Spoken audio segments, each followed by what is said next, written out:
제2차 세계대전 당시 미군 해군의 제독이었던 월렴 홀시가 한 말입니다. 인류 역사상 최악의 전쟁이자 최대 규모의 전쟁이었던 2차 세계대전에서 자칫하면 일본이 지구상에서 사라질 수도 있었다는 말이었습니다.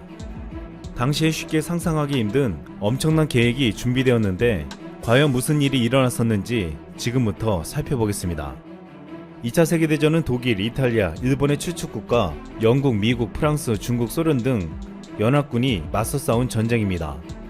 독일군의 폴란드 기습 침공으로 제2차 세계대전이 시작되었는데 폴란드는 영국과 프랑스와 상위 방위조약을 맺은 동맹국이었기 때문에 두 국가는 독일에 맞서 전쟁을 벌이게 되었습니다. 당시 영국은 식민지들과 자치령들, 영국을 본국으로 생각하고 있던 영연방 국가들이 독일에게 전쟁을 선포했습니다. 무서운 속도로 유럽 전역을 장악한 독일은 영국 또한 쉽게 생각했습니다. 하지만 영국과의 공중전에서 이기지 못하고 영국 상륙작전에 실패합니다. 그리고 1941년에는 소련을 치고 들어가면서 강력한 저항을 만나게 됩니다. 한편 일본은 하와이 진주만을 기습 공격하면서 당시 중립을 지키고 있던 미국이 참전하게 만들었습니다. 이후 연합군은 1944년 아이젠하워 장군을 연합군 총사령관으로 역사상 최대 규모의 노르망디 상륙작전을 감행했고, 여기서 성공한 연합군은 계속 진군하여 파리를 수복해 프랑스를 되찾았습니다. 이 기세로 연합군은 독일 본토로 들어갔고 결국 승기를 잡게 되었습니다. 독일은 1945년 5월, 이탈리아는 1943년 9월에 연합군에 항복하게 되었습니다. 그러나 일본은 달랐습니다. 일본은 거의 모든 군인들과 국민, 그리고 식민지 징집병까지 강제 동원하여 정말 끈질기게 저항했습니다. 도쿄가 쑥대밭이 되고 완벽하게 폐색이 짙었음에도 항복하지 않았습니다. 이런 일본군의 끈질긴 저항과 가미가제 같은 광기 어린 공격으로 인해 미국은 최대 50만 명이 희생당하며 큰 피해를 입게 되었습니다. 이때 분노한 미국은 일본을 단숨에 쓸어버리겠다며 무시무시한 계획을 세우게 됩니다. 작전명은 몰락이었습니다. 세계 지도에서 일본이라는 땅을 완전히 지워버리겠다. 몰락은 말 그대로 전일본의 완벽한 말살을 뜻하는 작전이었습니다. 이 작전은 일본군의 모든 전력을 철저히 제거하고 잔존한 모든 일본 해군 함정을 철저하게 파괴시키는 무서운 계획이었습니다. 작전명 몰락은 올림픽 작전과 코로네 작전으로 나뉘어집니다. 먼저 시행될 작전은 올림픽 작전이었습니다. 1945년 11월 1일 일본 규슈에 대규모 상륙작전을 펼친 후 코로네 작전을 위해 전초기지를 세우는 것이 목적이었습니다. 전초기지를 세우는데 항공모함 42척과 전함 24척, 순양함 40척, 구축함 400척이 투입될 예정이었습니다. 그리고 규슈로 상륙하게 될 인원은 보병 25만 명과 해병대 9만 명이었습니다.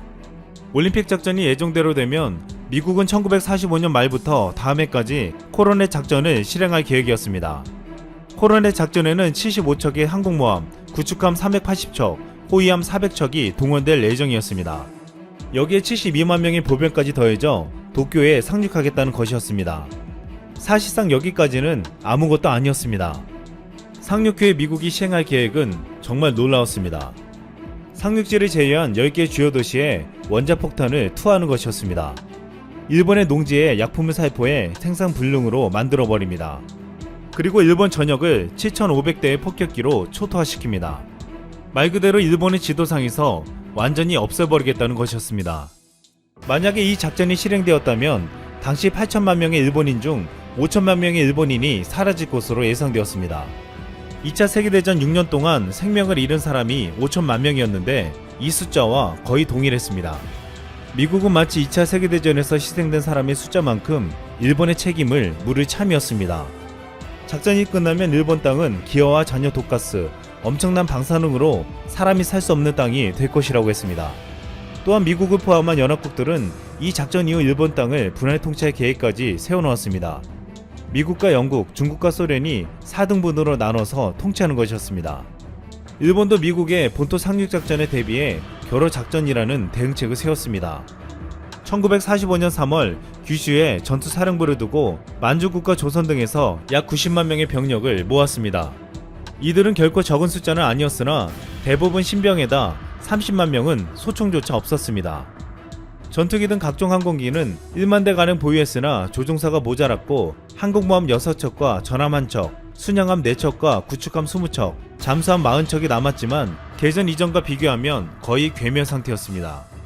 그런데 미국은 일본의 이 같은 상황을 알면서도 몰락작전을 감행하려 했는데 여기에는 결정적인 이유가 있었습니다. 서구 국가끼리 전쟁에서 전사자와 포로의 비율은 통상 3대1이 되고 병력을 절반가량 잃으면 명예로운 항복으로 간주되었으나 일본은 전혀 달랐습니다. 전사자와 포로 비율이 120대1이 되었지만 그들에게는 항복이라는 개념이 없었습니다. 일본은 수많은 해전에서 패배하여 주요 전력을 모두 손실했고 일본군 최대 전략 거점이었던 필리핀마저 미군에게 넘어가고 오키나와까지 점령당했지만 항복을 외치기는커녕 본토 결전을 앞두고 일본은 1억 국민 옥새를 부르짖었습니다. 옥새란 옥이 깨지듯 아름답게 죽으며 천황을 지켜내겠다는 뜻이었습니다. 실제로 일본인 5분의 1은 죽을 것을 각오하고 있었습니다. 마지막 오키나와 전투에서 일본은 군인과 민간인을 막론하고 전원이 전사하되 결코 항복하지 않는다는 전략을 구사했습니다. 그 결과 20만 명이 넘는 사람들이 희생되었습니다. 당시 일본 제국은 조선, 타이안의 인구를 모두 합쳐 모든 인구가 1억에 이르렀습니다. 그러니까 1억 옥새는 본토 일본인들 말고도 조선인과 대만인 모두를 포함한 숫자였습니다. 하지만 이 몰락작전은 중간에 취소되어 버립니다. 일본이 1945년 8월 15일 완전히 항복해버렸기 때문입니다. 미국은 일본을 말살시키는 몰락을 실행하기 전에 시험삼아 일본에 원자폭탄 2개를 터뜨렸습니다. 기존의 결상전을 외쳤던 일본의 태도로는 당연히 항복하지 않을 것이라고 생각했습니다. 실제 미국의 미사일로 많은 도시들이 파괴되었던 일본은 원자폭탄 또한 그동안의 폭격과 같이 여겼습니다. 그런데 일본이 놀란 건 원자폭탄이 터진 후 바로 소련의 150만 대군이 만주로 쳐들어온 것입니다. 소련은 대독전쟁의 영웅인 말리노프스키 장군을 최고 사령관으로 하는 150만 대군을 만주의 서, 동, 북, 세 개 방면에서 동시에 공격해 약 1주 만에 60만 명이 넘는 관동군을 포로로 만들었고 관동군의 테러를 차단하기 위해 낮은 청진 등 3곳에 육전대가 상륙했으며 개성 북방 38선까지 진격했습니다. 이 같은 집중 공격에 충격을 받은 일본은 무조건 두 손을 들게 되었습니다. 일부 전문가들은 원폭투하보다 소련의 참전이 일본이 항복하게 된 결정적인 이유로 보기도 했습니다. 일본은 패색이 짙어진 이후에도 항복하지 않고 전후 최소한 천황제라도 존재하기를 바라는 등 항복 조건을 최대한 유리하게 끌고 가기 위해 미국을 상대로 시간 끌기 작전을 벌였습니다. 하지만 소련의 선전폭으로 일본은 완전히 전의를 상실하고 말았습니다. 일본은 소련에게 강력한 트라우마가 있었습니다. 일본은 종이호랑이 중국을 만주에서 와해시키고 괴뢰국을 세운 후 소련과의 국경지대에서 소련의 기계화 부대에 크게 혼쭐이 난 적이 있습니다. 또한 이후 소련의 보호국이었던 외몽고와 일본군이 붙어 소련의 기계화 부대가 일본 관동군 한 개 사단을 섬멸시켰습니다. 이렇게 소련에 연이어 참패를 당한 일본은 독일이 소련을 치겠다고 도와달라고 했을 때 소련과 중립조약을 맺었습니다. 1945년 5월 동맹국 독일이 항복하고 일본도 항복의 시기와 조건을 저울질하는 상황에서 소련의 선전포고는 일본 열도에 소련군이 진주할 수도 있다는 공포감을 심기에 충분했습니다. 결국 원자폭탄도 일본이 항복하는 데 큰 역할을 했지만 소련군의 참전도 일본을 겁에 질리게 만들었다고 보고 있습니다.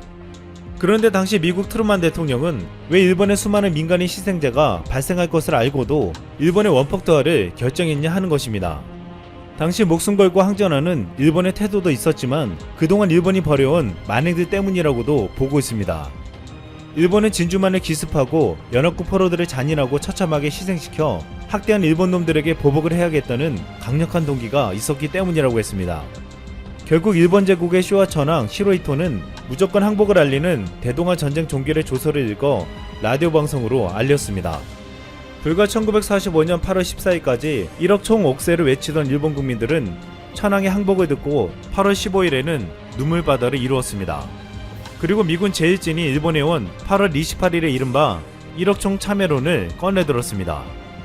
전쟁이 끝난 직후 일본 국민 모두가 전쟁에 대한 책임을 느끼고 잘못을 빌어야 한다는 것이었는데 사실 전쟁을 일으킨 일왕을 필두로 책임자와 지도자들이 국민에게 참여해야 할 정상이었지만 어이없게도 그들의 패전의 책임을 1억 명 모두의 탓으로 돌려버렸습니다. 하지만 실제로 일본 국민들의 참여는 전쟁 자체에 대한 반성이나 침략 전쟁을 수행함으로써 막대한 피해를 끼친 아시아 사람들에 대한 가해 책임이나 반성이 아니었습니다. 일본 국민들의 참여는 고마운 성단을 내리신 천황의 마음을 괴롭혔다는 사실에 대한 참여였습니다. 결국 1억 참여로는 국민 모두에게 책임이 있다는 것이었지만 실제로는 아무도 책임지지 않는다는 것이었습니다. 이 때문에 해마다 되풀이되는 야스쿠니 신사참배를 둘러싼 소동을 비롯하여 평화헌법 재구조 개정 문제, 일본의 교과서 문제 등 일본이 마치 전쟁의 망령을 다시 불러들이는 듯한 태도의 원인은 여기서 비롯되었다고 말하고 있습니다. 1974년부터 8년간 독일 총리를 지낸 헬무트 슈미트 박사는 자신의 회고록에서 일본에 대해서 이렇게 말했습니다. 국민으로서 역사에 대해 뉘우치고 슬퍼하고 부끄러움을 느끼는 능력이 다소 부족하다. 세계, 특히 가까운 이웃나라 중에 친구가 없을 뿐더러 친구를 만드는 방법도 모른다. 이렇게 말하면서 회고록 중 일본에 제한된 역할이라는 제목을 단 대목에서 슈미트 전 총리는 일본의 일제시대에 특히 깊어진 이웃나라들과의 간극을 메우기 위해 노력했지만 별로 성과를 얻지 못했다. 이는 다른 무엇보다 일본인에게 죄의식이 결여되어 있기 때문이라고 진단했습니다. 아베 총리는 지난 2015년 50년 후에도 일본 인구 1억 명을 유지해야 한다는 목표를 담은 1억 총활약사회라는 구호를 발표했습니다. 이 발언은 제국주의의 1억 총옥세를 연상시켜서 논란이 되었습니다. 한국으로 인해서 크게 요동치는 국가들이 등장하고 있습니다. 트럼프 대통령은 한국을 G7 확대 구상 멤버 중 하나로 정했는데 기존 G7을 구시대적이라고 표현한 것은 일본에 큰 충격이 되었다고 합니다. 여기에 일본은 한국에 느닷없이 수출 규제 관련해서 으름장을 놓고 있으며 한일 관계에 긴장감을 조성합니다. 그러나 이러한 외교적 흐름은 한국에 있어 나쁘지 않은 방향으로 나아갈 수도 있다는 의견이 나옵니다. 또한 트럼프 대통령이 적극 한국을 포섭하면서 동북아시아의 주요 멤버로 낙점을 하는 모습이 나오자 중국에서는 다급한 몸부림이 이어지고 있습니다. 이 모든 것이 한국으로 인해서 파생된 문제로 대한민국은 뜻밖의 주변 국가에 갈등의 요소가 생깁니다. 그러나 위기를 잘 넘기면 한국에 오히려 득이 될 수 있습니다. 우선 중국은 다양하게 대비책을 마련하는 모습이 나오며 주변국들에게 메시지를 전하고 있는 움직임을 보입니다. 첫 번째, 중국 화웨이, 경쟁자인 삼성 찾는다. 현재 중국은 연일 미국에 강한 메시지를 내면서 자국에 간섭하지 말고 미국이나 신경 쓰라고 강조하고 있습니다. 그런데 미국의 첨단 산업 제재는 중국을 매우 다급하게 하고 있는데 많은 사업이 고사 위기에 처하기 때문입니다. 특히 미국의 제재로 대만 TSMC와 협력길마저 끊어지면서 스마트폰 두뇌에 해당하는 애플리케이션 프로세서와 같은 핵심 반도체 부품을 구하기가 힘들어진 중국 화웨이가 새로운 우회로를 찾기 위해서 몸부림을 치고 있습니다. 미국은 이미 화웨이의 반도체 숨통을 끊어놓겠다는 의도를 분명히 드러냈다는 평가가 나옵니다. 우선 화웨이는 대만의 TSMC 직거래 대신에 대만의 통신 반도체 부품 제조사인 미디어텍과의 협력을 강화할 것인지에 관심이 쏠리고 있습니다. 미디어텍은 업계 내 순위는 뒤로 밀리지만 미국의 퀄컴처럼 스마트폰용 AP 등 통신 반도체 부품을 만드는 곳이긴 합니다. 원래는 화웨이의 공급 순위에는 들어있지도 않은 하위 업체들이 거론되고 있는 상황인 것이죠. 이러한 모습은 현재 화웨이가 얼마나 큰 위기에 처해 있는지 보여주는 단면인데 업계에서는 미디어텍을 주력 부품 중 하나로 쓰려는 모습은 지난 미중 전쟁 때보다 화웨이가 그야말로 지푸라기를 잡는 게 아니냐는 반응도 나옵니다. 니온게이자이 신문은 최근 화웨이가 미디어텍을 중간에 끼워 넣어 TSMC가 생산한 5G 스마트폰용 반도체 부품을 계속 조달받는 방안을 추진 중이라고 보도했습니다. 그런데 이러한 원인에는 미국 상무부가 버티고 있어서일 것입니다. 미국 상무부는 지난달 화웨이가 독자 설계한 반도체 부품을 TSMC를 포함한 세계 어느 파운드리 업체에도 맡겨 생산할 수 없게 하는 새 제재를 시작했습니다. 게다가 미국은 작년 5월 퀄컴 같은 미국 반도체 회사들이 화웨이에 제품을 공급하기 어렵게 하는 제재를 시작했습니다. 이 때문에 화웨이가 독자 설계한 반도체 칩을 TSMC에 맡겨 만드는 우회로를 찾았는데 미국의 추가 제재로 이 길마저 막혀버린 것입니다. 그러나 미디어텍은 화웨이가 원하는 수준의 제품을 생산하기에는 여러가지 장비나 기술력이 TSMC 등에 못 미치는 것으로 판단되고 있습니다. 또한 화웨이는 시간을 벌기 위해서 2년 동안 사용할 반도체를 비축해뒀다고 니케이 아시안 리뷰는 보도합니다. 중국 매체 글로벌타임스는 이는 화웨이가 2년 이내에 제조 능력을 업그레이드할 자신이 있다는 것을 보여준다고 했습니다만 만약 그때까지도 반도체를 자체적으로 생산하지 못한다면 업체는 그대로 고사하게 되는 것이죠. 상황이 이러하자 미국의 제재 속에서 살아남기 위해서 스마트폰과 통신장비 분야에서 강력한 경쟁자인 삼성전자와의 협력까지도 희망한다는 관측이 나왔습니다. 삼성은 파운드리 사업부를 늘릴 계획이며 TSMC가 미국의 파운드리를 확대할 시 삼성전자 역시 미국 텍사스 오스틴의 공장 확대를 염두에 두고 있는 상황입니다. 그러나 기본적으로 화웨이는 삼성의 경쟁업체이므로 화웨이의 5G 통신 장비의 후퇴는 삼성이 해당 분야에서 점유율을 늘리는 결과를 가져옵니다. 따라서 전 세계가 경기 회복 국면으로 들어가면 삼성은 기존에 비축해놓은 기술과 힘을 집약하여 전 세계의 반도체 시장과 통신 장비 시장에서 막대한 이익을 거둘 수 있는 국면도 나올 것입니다. 다만 이 가운데 미국의 제재가 비메모리 분야 반도체까지 확대되지만 않는다면 더욱더 반도체 시장의 장악력은 높아질 것입니다. 또한 중국은 당분간 한국과 좋은 관계를 유지하려고 더욱 노력할 것입니다. 다른 국가의 움직임도 거세기 때문입니다. 두 번째, 영국. 중국과 엄청난 갈등 직면할 듯. 팬데믹 중국 책임론을 미국과 함께 가장 강력하게 주장하는 영국이 중국을 연일 놀라게 하는 발언을 하고 있습니다. 보리스 존슨 영국 총리가 중국이 홍콩 국가보안법을 강행할 경우 영국 이민법을 개정하겠다고 말했기 때문입니다. 이는 과거 영국 해외 시민, 비에노 여권을 가졌던 모든 홍콩인의 영국 시민권 부여를 포함해 권리를 확대 적용하는 방안을 추진하겠다는 의미입니다. 존슨 총리는 홍콩의 약 35만 명의 비에노 여권 소지자와 추가로 250만 명이 이를 신청할 수 있다고 설명했습니다. 중국은 홍콩 보안법을 실시하면서도 내심 홍콩의 안정을 바래왔는데 이렇게 되면 홍콩의 본격적인 탈출 러시와 더불어 외국 자본들이 홍콩을 떠나게 되는 효과가 나타나게 되죠. 중국은 즉시 영국의 이러한 모습은 내정 간섭이라며 강력 반발할 수밖에 없습니다. 실제 중국은 홍콩의 자본 유출을 막기 위해서 홍콩 증시를 안정시키기 위해 약 43조 원의 자금을 홍콩 주식시장에 투입해 매수한 것으로 전해집니다. 홍콩의 S&P는 홍콩의 금융시장이 건재함을 보여주기 위해 중국 본토로부터 자금이 대거 유입되었다고 보도합니다. 전문가들은 중국 정부가 홍콩 보안법 제정으로 인해 글로벌 금융 허브로서 홍콩의 위상이 흔들릴 것을 우려해 개입했을 가능성이 크다고 분석했습니다. 중국은 홍콩 문제를 큰 상처 없이 잘 마무리하길 원하는 기색이 역력합니다. 그런데 영국은 여기서 그치는 게 아니라 영미권 기밀정보 동맹인 파이브아이즈, 영국, 미국, 캐나다, 호주, 뉴질랜드의 홍콩 보안법 여파로 홍콩인 탈출이 이어지면 이들을 수용하는 데 동참해달라고 요청했다고 2일 밝혔습니다. 현재 미국의 트럼프 대통령과 더불어 영국의 홍콩 관련 공세가 영미권으로 확대되는 모습도 관측되는 것이죠. 이렇게 점차 중국에 등을 돌리는 국가들이 늘어가면 중국 입장에서도 수세에 몰리게 되며 중국을 견제하는 국가들을 상대하기가 점점 버거워집니다. 따라서 과거 사드 때처럼 한국, 미국, 중국 사이에서 발생하는 극단의 갈등은 나오지 않을 것으로도 관측됩니다. 한국은 중국의 극단적 경제 보복과 같은 일은 만나지 않을 가능성이 높아진 것입니다. 일본, 한국의 초강력 경고, 그러나 안 통하는 이유. 교도통신에 따르면 모태기 외무상은 강경화 장관과의 통화에서 일본 수출 규제에 맞서 WTO 분쟁 해결 절차를 재개하기로 한 한국의 결정이 현안 해결에 도움이 되지 않는다며 매우 유감이라고 말했습니다. 일본은 한국의 수출관리 제도 개선이 제대로 이루어지는지 더 지켜봐야 한다는 입장으로 아직은 때가 아니라는 말을 반복하는 상황입니다. 그러면서 모태기 외무상은 강제징용 판결 후 한국의 자산 현금화는 심각한 상황을 초래한다고 경고하고 있습니다.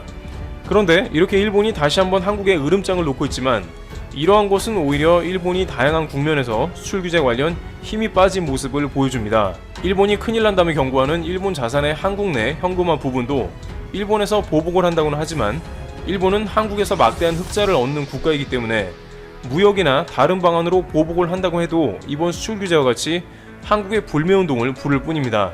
만약 일본이 강제징용 자산 현금화 이후에 어떠한 보복 조치를 실시할 경우 한국 내에서 아직 버티고 있는 많은 일본 기업들은 더욱더 큰 타격을 받을 것입니다.